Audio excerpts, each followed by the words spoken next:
কিশোরগঞ্জ ২ আসন কটিয়াদি পাকুন্দিয়া একসময় ছিল অবহেলিত একটি জনপদ, কিন্তু আখতারুজ্জামান রঞ্জন এমপি দায়িত্ব নেওয়ার পর থেকে এ এলাকার চিত্র পাল্টে যায় দ্রুত গতিতে। শিক্ষা, যোগাযোগ, স্বাস্থ্য ও কৃষি সবখানে তার উন্নয়নমূলক ছোঁয়া এনে দেয় এক নতুন আশার দিগন্ত।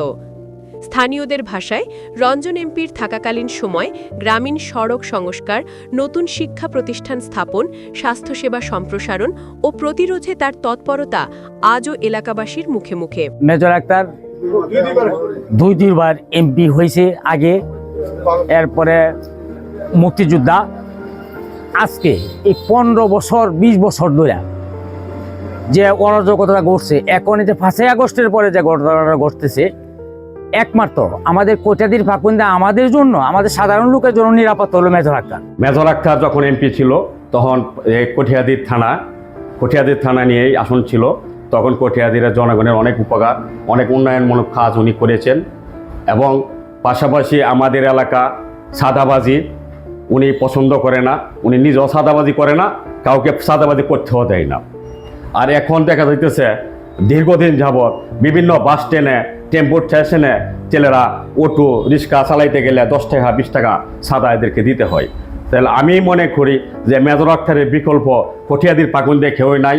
মেজর আক্তারের আবার পুনরায় নমিনেশন দেওয়া হোক বিএনপি থেকে নমিনেশন দিলে আমার মনে হয় যে বিপুল ভোটে মেজর আক্তার জয়লাভ করবে। পাশাপাশি মেজর আক্তারের মতন লোক আমাদের কটিয়াদির পাকুন্দিয়া এমন একটা সৎ লোক আর নাই। যেমন একজন মুক্তিযোদ্ধা, তিনি পূর্বে ২বার এমপি ছিলেন।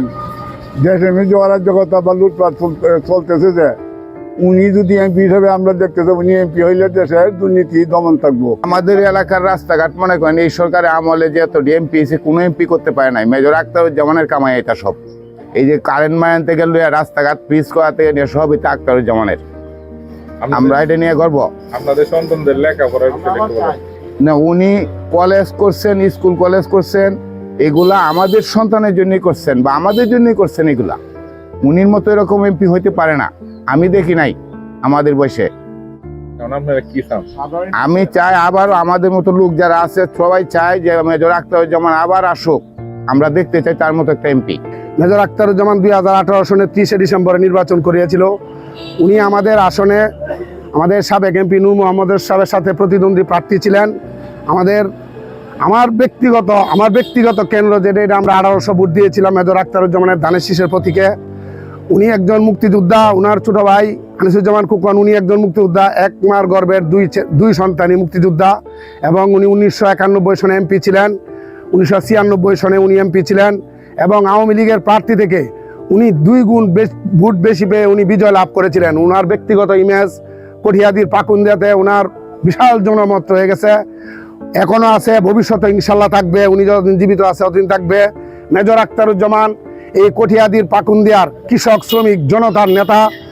আমি আমাদের লিডার ভারপ্রাপ্ত চেয়ারম্যান জনাব তারেক রহমান সাহেবকে আমি বিনীতভাবে উদাত্ত আহ্বান জানাবো, আমাদের কটিয়াদির পাকুন্দিয়াতে যেন মেজর আখতারুজ্জামানকে আবার ধানের শীষের টিকিট হাতে দিয়ে আমাদের মনের আশা পূর্ণ করে। মেজর সাহেব অনেক ভালো মানুষ, আমরা ছেলে মেয়ে লেখাপড়া করছে। আবার উনির কারণে এই যে এই স্টেশনও, রেল স্টেশনও এই গাড়ি কারইছে, অনেক মনোরঞ্জন, এই অনেক মানুষই চেষ্টা করছে, কারা করতেছে না, উনি সব কিছু করছে। আমরা ছেলে মেয়ে এনে লেখাপড়া, উনি অনেক ভালো মানুষ। ওই জন্য আমরা অনেক উনিরা সাপোর্ট দেব, আমরা ভোট দেব উনিরা এমপি হিসাবে দেখতে চাই। আমাদের এই এলাকায় এমপি ছিল, ওখানে চুরি ডাকাতি আগে ছিল না, এখন বর্তমানে আমরা আবার এমপি হিসাবে দেখতে চাই। ওনাকে আমরা আরেকবার এমপি হিসেবে দেখতে চাই। ওনাকে না দিলে আমরা রাস্তায় নামবো, আন্দোলন করব, যা যা করণীয় আমরা সব কিছু করতে রাজি ওনার জন্য। তারপরে উনি নির্বাচিত হোক, উনি কারণ আমাদের জনগণের পিছনে উনি অনেক কাজ করেছেন, এবং উনি যদি ভবিষ্যতে আবার এমপি হতে পারেন তাহলে আমাদের জনগণের জন্যই কাজ করবেন। আখতারুজ্জামান রঞ্জন শুধু একজন রাজনীতিক নন, তিনি ছিলেন এক স্বপ্নের কারিগর।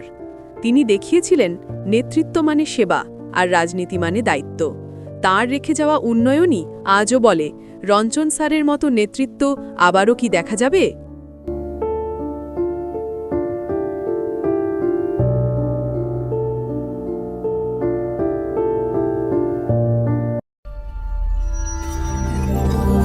আপনারা দেখছেন কিশোরগঞ্জ টেলিভিশন।